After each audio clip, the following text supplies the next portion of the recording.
materia constitucional de la jurisprudencia vinculante. Y tenemos acá otra que es la motivación, congruencia y legalidad formal o legalidad ordinaria. Esta sentencia modulatoria, la 167 quebrado 2021 S4 del 2021, que toma como acápite y a punto de la modulación a la sentencia 177-2013, que es lo que dice. La estricta correspondencia que debe existir entre lo peticionado y lo resuelto. Ahora bien, esa definición general, y antes de continuar, aquí la incongruencia que el Tribunal Constitucional establece es que lo que se acuse, lo que se pida y lo que se pueda probar debe ser concordante, ¿no? Vamos a dar un ejemplo, ¿no? Nadie puede ser procesado por robo y terminar siendo sancionado por asesinato o violación. Eso es una incongruencia, lo que vulnera el derecho a la defensa. Tú me has iniciado un proceso por robo, me he defendido, no me has podido probar y al mismo tiempo vos has encontrado elementos de que yo he violado. Pero ¿en qué momento me has dado derecho a defenderme de la violación? Entonces ahí se vulnera el derecho a la defensa, generando indefensión y obviamente incluso deslealtad procesal. A esta sentencia te dice la estricta correspondencia que debe existir entre lo peticionado y lo resuelto. Ahora bien, esa definición general no es limitativa de la coherencia que debe tener toda resolución, ya sea judicial o administrativa, y que implica también la concordancia entre la parte considerativa y dispositiva, sino que además debe mantenerse en todo su contenido, efectuando un razonamiento integral y armonizado entre los distintos considerandos y razonamientos contenidos en la resolución.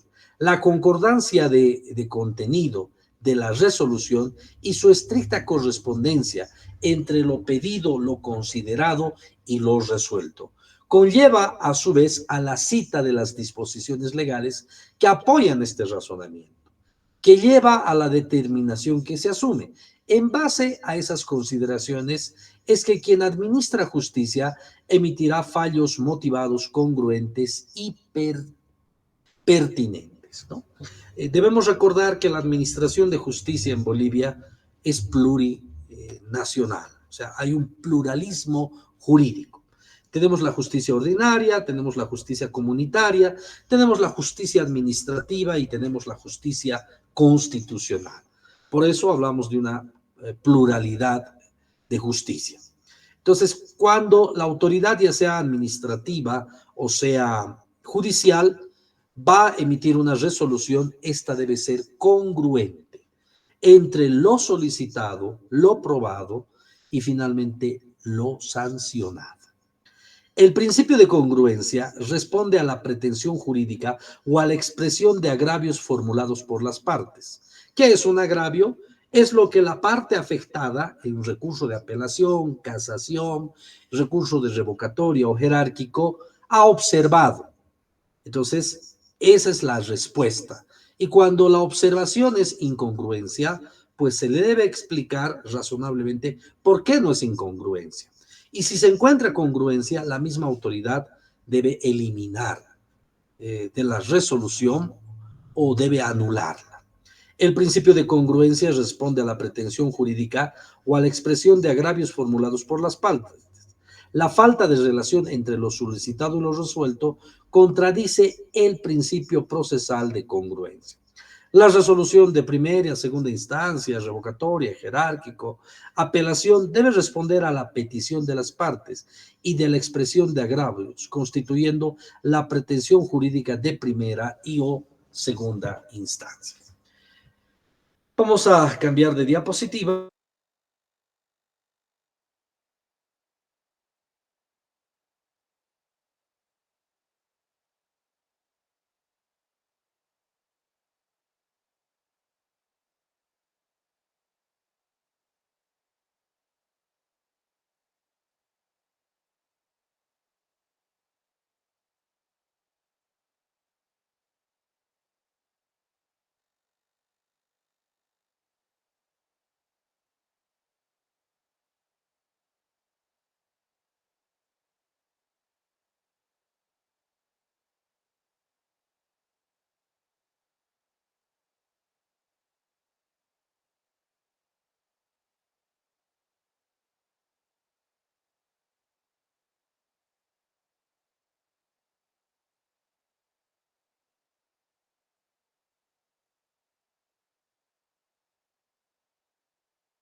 Doctor, disculpe,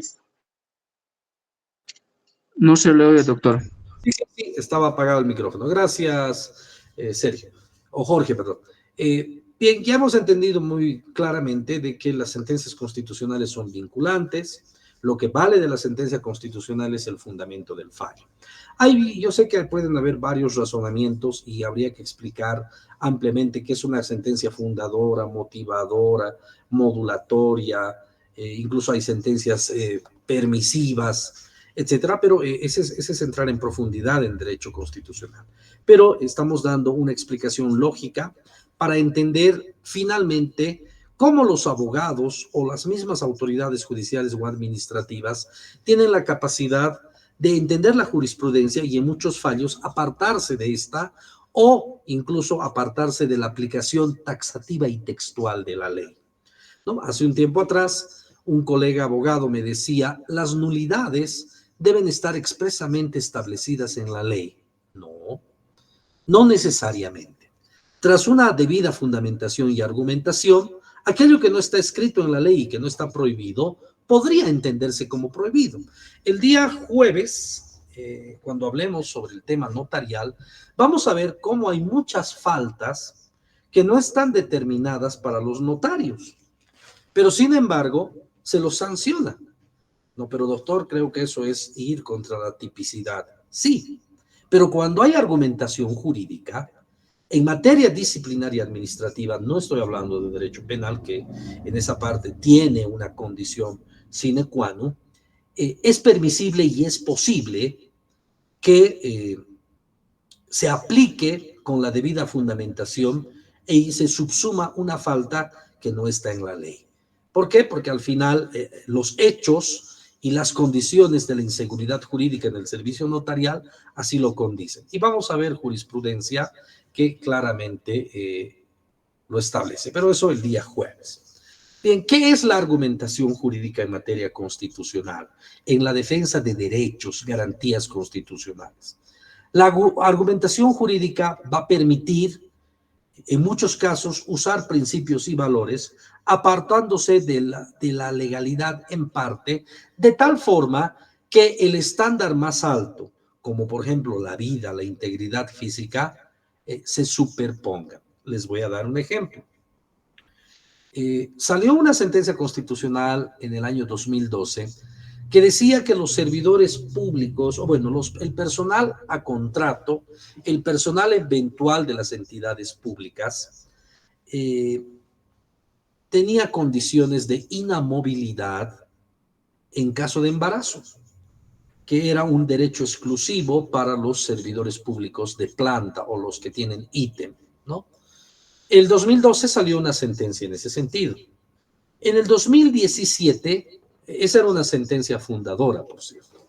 En el 2017 salen otras sentencias moduladoras y dicen, es posible mantener al trabajador o trabajadora progenitor en el contrato de consultoría, o perdón, de personal eventual, siempre y cuando exista el presupuesto para esa partida. No siendo obligatorio para las entidades públicas el mantener un servidor público o un personal eventual cuando no hay presupuesto. ¿No? Hay, por ejemplo, se ha creado una jurisprudencia modulatoria. ¿Qué es lo que ha hecho el tribunal? Darle mejores argumentos para finalmente favorecer al Estado y que los trabajadores con contrato temporal, personal eventual, sometidos también al Estatuto del Servidor Público, no sean considerados inamovibles con el tema de ser progenitores. Entonces, ¿qué es la argumentación jurídica? Niklas Luhmann dice, es el hallazgo del texto relevante para tomar una decisión que exige una competencia especializada, y esto constituye en un momento constitutivo a menudo pasado por alto de la capacidad jurídica. Si bien la ley es de cumplimiento obligatorio, no todo está regulado. Y en un país como el nuestro, donde tenemos una asamblea plurinacional partida en 4, nuestras leyes, nuestras reformas jurídicas son excesivamente lentas, ¿no? Tenemos un Código Civil de 1975 que algunas partes son caducas. Tenemos una ley de 1925, ley de imprenta, cuando no había ni televisión, ni radio, ni internet, y que hoy sigue vigente. No, es una ley anacrónica, caduca. Pero la argumentación jurídica permite al jurista poder darle ciertas condiciones a la ley y a las decisiones judiciales que permitan salvar la falta del principio de legalidad o la falta de razonabilidad en la decisión o incluso en la aplicación de la ley. Dentro de la argumentación jurídica está la debida fundamentación, motivación. La argumentación jurídica precisamente recae en que es necesario fundamentar y motivar las decisiones. ¿Y qué es la arbitrariedad? La arbitrariedad es la sentencia, en la sentencia, existe cuando la misma no se expresan razones y razonamientos coordinados y consecuentes, sino por el contrario, se contradicen entre sí, lo que ha de concluir en el absurdo notario o motivación, especialmente en la estructura lógica legal del fallo. ¿Qué quiere decir? Que cuando la autoridad no ha dado elementos de convicción, razonabilidad, no se ha referido a la norma, no ha dado el nexo de causalidad, el razonamiento lógico, pues estamos en presencia de lo arbitrario. Aquella autoridad que administra justicia, que ha tomado una decisión sin usar fundamento y motivación, sin explicar por qué toma la decisión, bajo qué norma y bajo qué decisión, pues estamos en presencia de una decisión arbitraria y por lo tanto puede ser sujeta a control constitucional. Pero ¿qué es lo que permite evitar el control constitucional o salvar el control constitucional? La debida argumentación jurídica usando esos 2 o 3 principios constitucionales que son parte insoslayable del debido proceso. Fundamenta y argumenta. Habíamos visto una sentencia de la incongruencia. Ahora vamos a ver un concepto. La incongruencia referente al derecho solo puede ser por restricción, ya que el tribunal dispone de todo el derecho objetivo para fundar su fallo, lo que se analizará posteriormente en la misma resolución. Hay un principio, un latinazgo, que también permite salvar la incongruencia. Se llama iurit noviat curia. El juez conoce la ley y conoce el derecho. Cuando los jueces son confrontados porque a su resolución, ya sea una autoridad judicial o administrativa, le falta fundamentación o motivación, este principio puede permitir evitar que la resolución sea tachada de incongruente, que vaya de acuerdo a aquello que no fue pedido. Aquí se me ocurre mencionar 2 conceptos para hacer más didáctica la presentación. El ultra petita y el citra petita también son latinazgos. El ultra petita es cuando el juez va más allá de lo pedido. Señor juez, a usted no le han pedido la calificación del daño emergente. En ninguna de los actuados de la parte demandante, los recurrentes, los demandantes, le han pedido que usted califique daños y perjuicios. Por lo tanto, usted está yendo en una actitud ultra petita, está yendo más allá de lo pedido, lo que también se puede entender como una incongruencia. En cambio, el citra petita es cuando al juez se le solicita algo, puede ser fundamentación, motivación y explicación, pero sin embargo no lo dice o hace un caso omisivo. O se le dice, hay este principio, ¿no? Tuve un trabajo ayer hasta la madrugada que tenía que fundamentar un documento exigiendo a una autoridad administrativa la prescripción de un hecho, ¿no? Desde el principio se le dijo, esta acción ha prescrito. El plazo es tanto para la prescripción, ha prescrito. Y en su última resolución no dice nada de la prescripción, pese a que se reclamó. Entonces se le dice a la autoridad su decisión es arbitraria, su decisión es incongruente y usted está yendo contra el principio citra petita. No me está respondiendo a lo que le he pedido. Por lo tanto, su conducta no tiene fundamentación, motivación y además es omisiva. Y además se aplica, y bueno, tuve que amenazar a la autoridad, se le aplica el artículo 177 de la ley 1390, que significa retardación de justicia. Usted ya debió prescribir esta acción y yo le he solicitado, le he pedido y le he demostrado que esta acción ha prescrito. Pero como usted no me responde, está aplicándose o le solicito que se aplique el principio citra petita. Respóndame a lo peticionado. Y su conducta es omisiva, recayendo en la vulneración de derechos e incluso cayendo en una tipicidad, retardación de justicia. Ustedes pueden revisar el 177 de la ley 1390. Bien, aquí hay dos artículos que son la base fundamental de estos principios argumentativos que estamos analizando. El 117 establece como garantía jurisdiccional del Estado al pueblo: ninguna persona puede ser condenada sin haber sido oída, juzgada previamente en un debido proceso.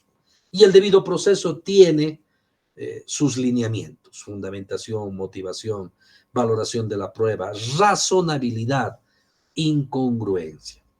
El artículo 121 también de la misma tesitura constitucional establece que toda persona tiene derecho a ser oída por una autoridad jurisdiccional competente, independiente e imparcial, y no podrá ser juzgada por comisiones especiales ni sometida a otras autoridades jurisdiccionales que las establecidas con anterioridad al hecho de la causa.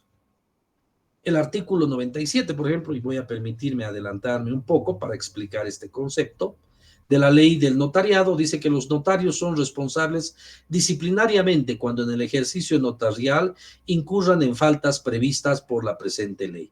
La responsabilidad disciplinaria es independiente de la responsabilidad penal y civil, ¿no?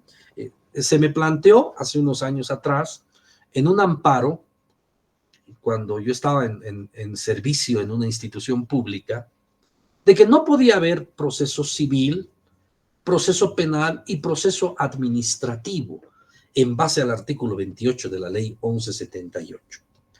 Me basé en jurisprudencia constitucional, donde el mismo tribunal ha dicho: la responsabilidad administrativa, civil y penal son independientes. ¿Cuál era el fondo del amparo?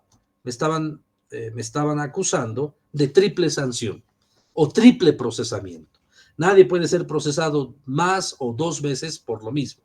Entonces el amparo radicó en que se está procesando administrativa, penalmente y civilmente a la persona. Bueno, ¿qué es la jurisprudencia? ¿Qué ha dicho al respecto? Sí se puede hacer procesos disciplinarios, se puede iniciar acciones penales y la pretensión civil. ¿Por qué? Porque las responsabilidades tienen procedimientos diferentes y busca bienes jurídicos protegidos diferentes. La responsabilidad administrativa es una responsabilidad que implica la vulneración de normas administrativas. La responsabilidad civil tiene otro bien jurídico protegido, que es resarcitorio. Es devolver al Estado aquel daño económico por una acción o una omisión. Y la responsabilidad penal es castigar un tipo penal en el servicio público. Por lo tanto, el Tribunal Constitucional ha sido muy claro: las tres responsabilidades son independientes, y no solamente para servidores públicos. No nos olvidemos que los notarios de fe pública no son servidores públicos. Así lo dice el artículo 11 de la ley del notariado y el artículo 16 del decreto supremo 2189. Pero bien, a donde quiero llegar, permítanme, es a este elemento.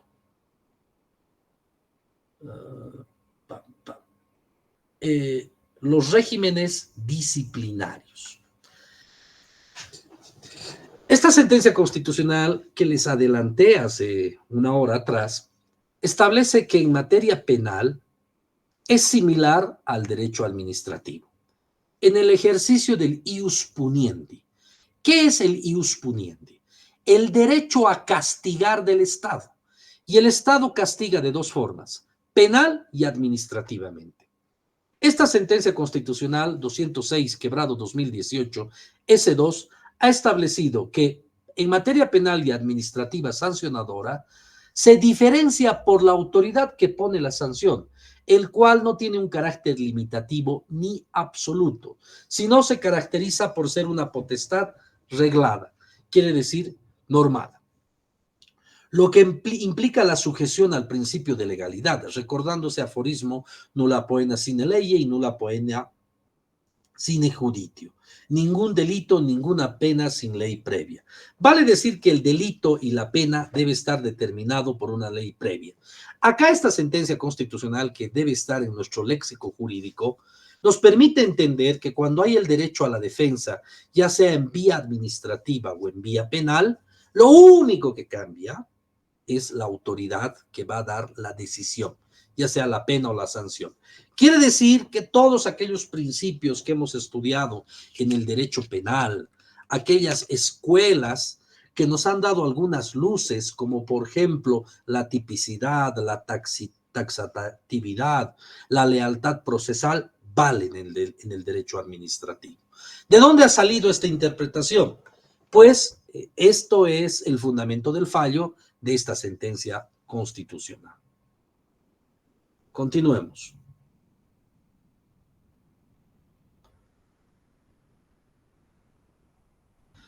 Acá tenemos otra interesante, que es una sentencia que nos habla del debido proceso, es la sentencia constitucional 379-2018, S3, que nos dice que en un proceso disciplinario hay dos instancias, ¿no? Lo que conocemos los administrativistas como el recurso de revocatoria y el recurso jerárquico.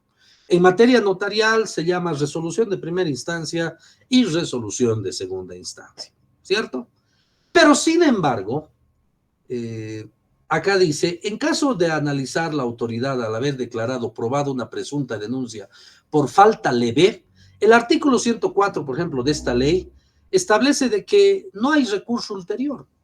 La falta leve, la autoridad la decide y punto, ¿ya? ¿Qué es lo que dice esta sentencia? Esto vulnera el principio de la doble instancia. El artículo 180, parágrafo 2 de la Constitución Política determina que en Bolivia hay doble instancia. Y bueno, no me gusta hablar de política, pero lo voy a hacer para darles ejemplos. La señora expresidenta Yanine Áñez no fue sometida a un juicio de responsabilidades por dos elementos. Primero, no había 2/3. Y si hubiera habido 2/3, los juicios de responsabilidades en Bolivia no tienen doble instancia. O sea que solamente se los juzga en la Corte Suprema o en el Tribunal Supremo de Justicia y no hay proceso de apelación, lo que vulnera también nuestra Constitución. El Pacto de San José de Costa Rica establece que todo proceso judicial en el respeto de los derechos humanos debe tener doble instancia. Si hubiera habido un juicio de responsabilidades para la señora Áñez, si hubiera existido los 2/3 en la Asamblea, que hasta ahora ya no existen ni por si acaso, si lo hubiera sancionado a la señora Áñez con un juicio de responsabilidades, hubiera ido a la Corte Interamericana de Justicia y se hubiera anulado su proceso. ¿Por qué? Porque en Bolivia no hay doble instancia para los juicios de responsabilidades. Y la Constitución dice que tiene que haber, y no especifica, dice para todos. Entonces, ese, por ejemplo, es un elemento incongruente y que definitivamente afecta a un Estado de Derecho. Los argumentos de actos consentidos, que ya lo habíamos visto anteriormente, y de la misma forma, vámonos por acá, tenemos otra sentencia. Esta es la sentencia 270, quebrado 2017, S3. En un proceso disciplinario de notarial, por ejemplo, en las faltas leves no hay posibilidad de apelar, no hay forma. No hay posibilidad incluso de pedir complementación y enmienda. Una falta leve que puede ser una llamada de atención o puede ser un salario mínimo para los notarios. En esta acción de amparo del 2017, el tribunal establece tres cosas muy interesantes.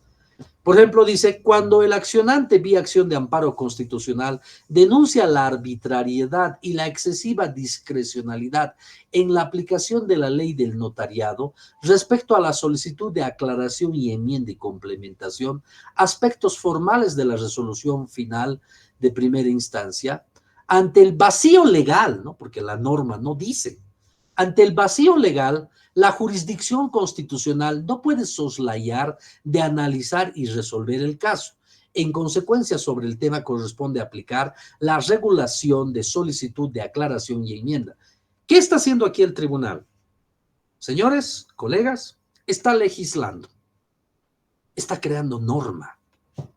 Está diciendo que, aunque la ley dice que no tiene complementación y enmienda, el tribunal dice que debe tener.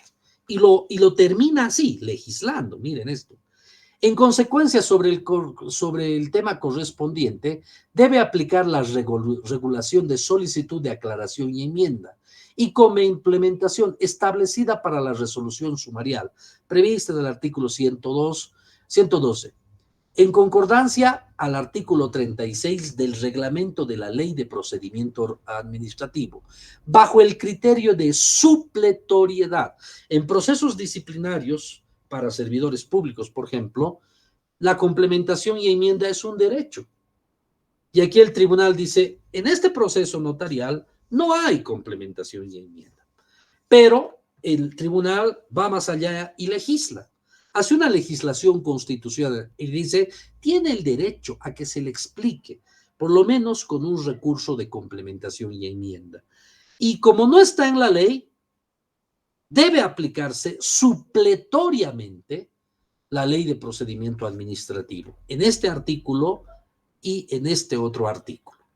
Aquí vemos claramente que el Tribunal Constitucional tiene condiciones legislativas, no idénticas a la Asamblea Plurinacional, pero en su interpretación, en sus fundamentos del fallo, en la protección de derechos constitucionales, puede hacer legislación para proteger aquellos derechos y aquellas garantías constitucionales. No sé si hasta aquí hay alguna pregunta o algo que no esté claro, o tal vez un aporte, o por último una crítica. No hay ningún problema. Los escucho.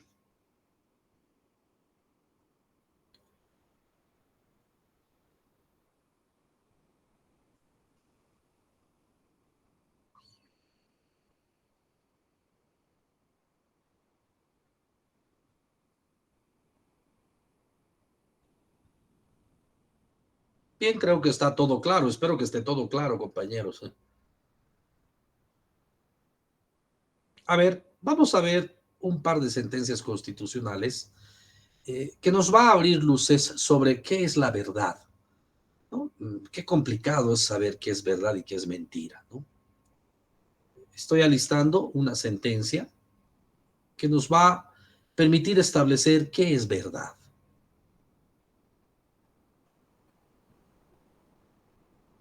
El artículo 180, parágrafo 1, establece principios para la administración de justicia. Principios en los cuales se debe basar las autoridades judiciales y cualquier otra autoridad que administra justicia. Ya habíamos establecido que la justicia no solamente es de los jueces, también es de servidores públicos. La ley 1390 establece la retardación de justicia es cuando el fiscal, el juez o cualquier otro servidor público que imparte justicia injustificadamente retarda el acceso a esta.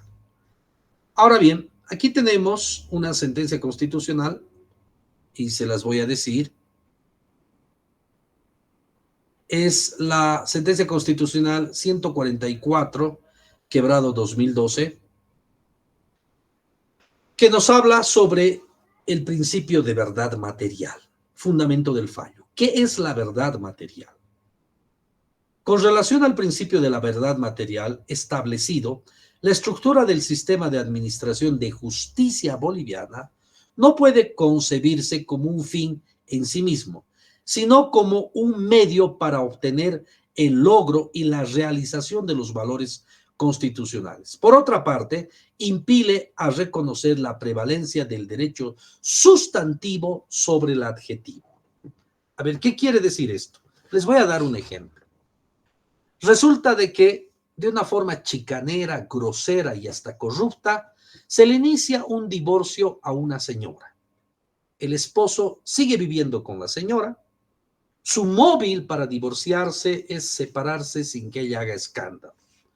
Él da un domicilio falso, hace que el divorcio continúe, pero declarándola rebelde. Él afirma en su demanda, en su pretensión de que él está separado de su esposa hace 3 años, que no hay proyecto de vida, que no hay bienes, que no hay hijos, y la demanda, pero da un domicilio falso. ¿Ya?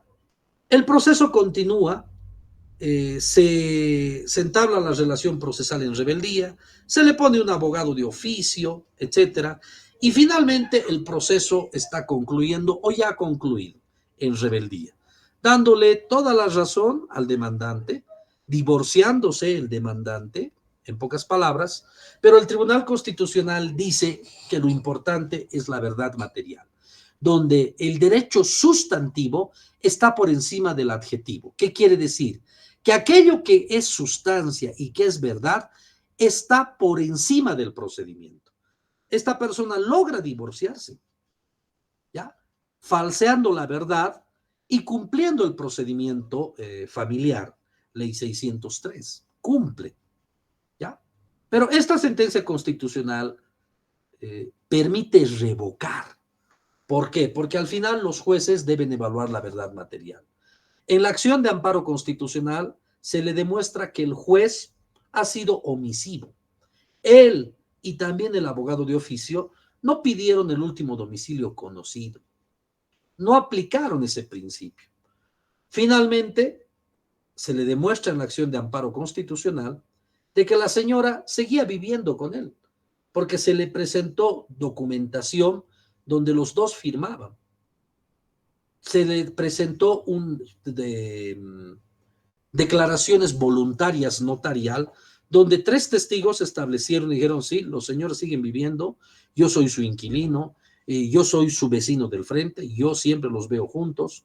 Por lo tanto, el Tribunal Constitucional, en esa justicia constitucional, establece y dice, la verdad material está por encima de la verdad procesal.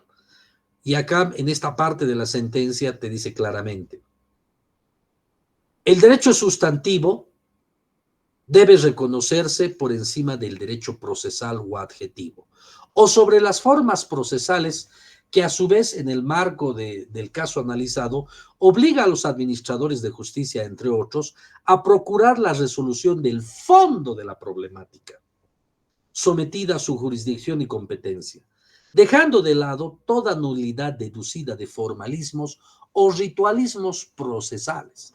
En procedimiento, la persona está divorciada, pero en verdad material, no, porque han vulnerado a la justicia.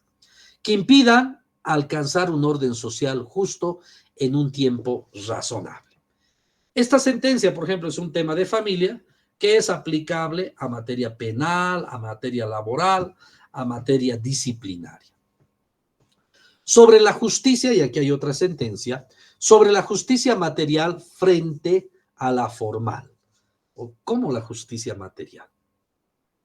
La justicia material es lo que realmente ha sucedido frente a la justicia formal.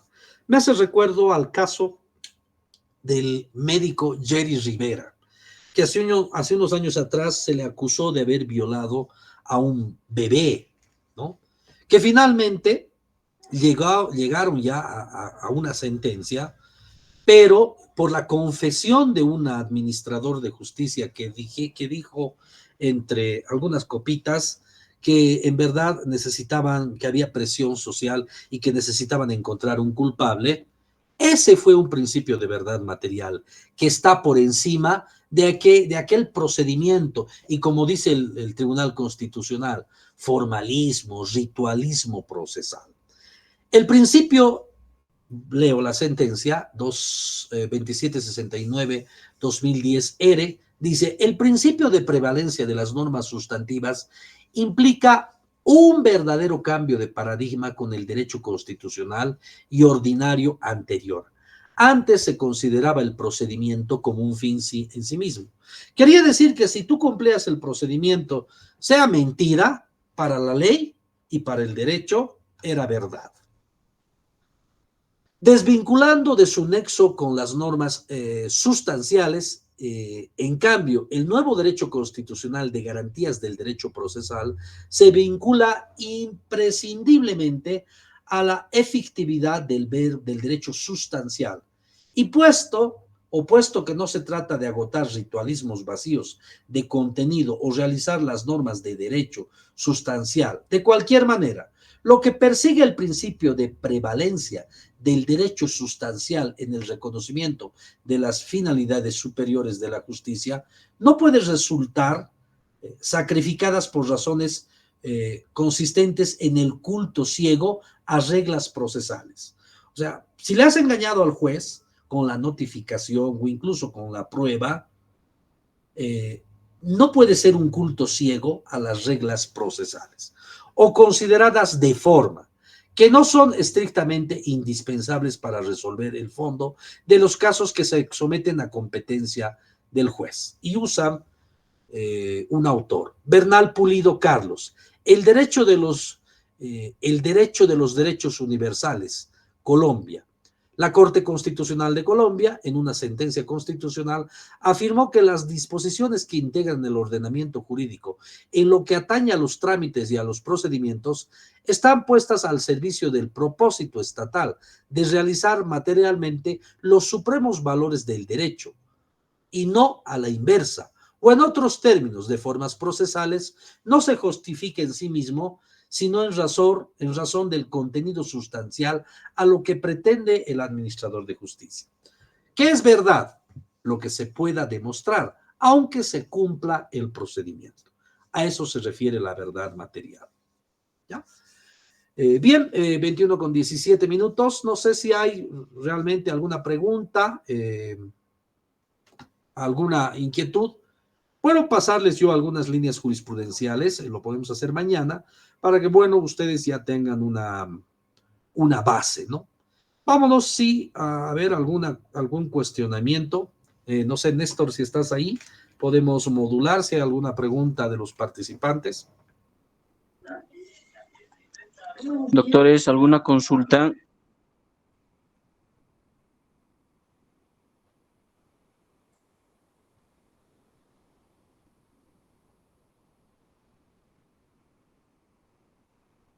Bueno, me imagino que en esta primera jornada todo está claro. Todo quedó claro, doctor. Bien, perfecto, gracias, colegas. Mañana, Vamos a despedir. mañana en el mismo horario, doctor. Perfecto, mañana tenemos más sentencias constitucionales y otros principios de la valoración de la jurisprudencia. Muchas gracias y buenas noches. Gracias. Muchas gracias, doctor. Buenas noches. Buenas noches, señores participantes.